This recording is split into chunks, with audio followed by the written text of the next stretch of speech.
Well, what we forget is the sacrifice and what it took to even get here. That's what I'm saying. To make a ridiculous statement like, I'm not going to vote.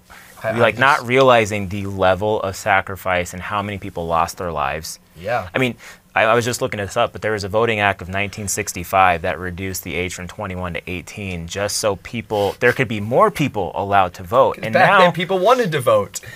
And well, yeah, and it's not, I mean, it's also pretty recent still too that women are just now able to vote. Yes. You know, that's not too far gone out of our nation's history. But for us to just now all of a sudden just dismiss a responsibility as a U.S. citizen to, one, be up to date and in the know on how our government works, you know, how the election system works, what our role is in ensuring there's election integrity, but also making sure that the right candidates are being representative of us. Like, just because we have liberty and freedom doesn't mean it gives us the right to do whatever we want. Having freedom and liberty actually means, hey, I'm responsible enough to maintain the knowledge and wisdom and personal conduct necessary to preserve these same liberties and freedoms for a future generation. And to keep our country running strong. And to keep our country strong and safe. That's what that really means. So we actually have the responsibility to maintain the freedom that we have by continuing to vote. So that's how we need to look at it.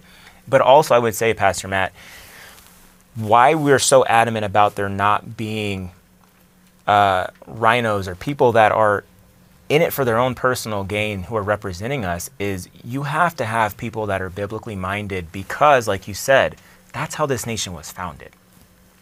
The voice of God and his truths are infused in and throughout all of our major documents, specifically the U.S. Constitution, the Declaration of Independence, even the way our governmental structure has been set up. Yep. If you look back at it, in the Israelites, God did not want them to have a king. He wanted to be the one. And then there was a system in place. And you can see here now that, you know, it's interesting how our government was found with a system of checks and balances, but it's based off of the moral compass of us as individuals. Meaning, guess who's in charge? God. So you find it interesting how our government is a perfect example of what God was trying to institute with the Israelites, but he found a nation that could do it, he could do it with, and now we're trying to get rid of it. I know.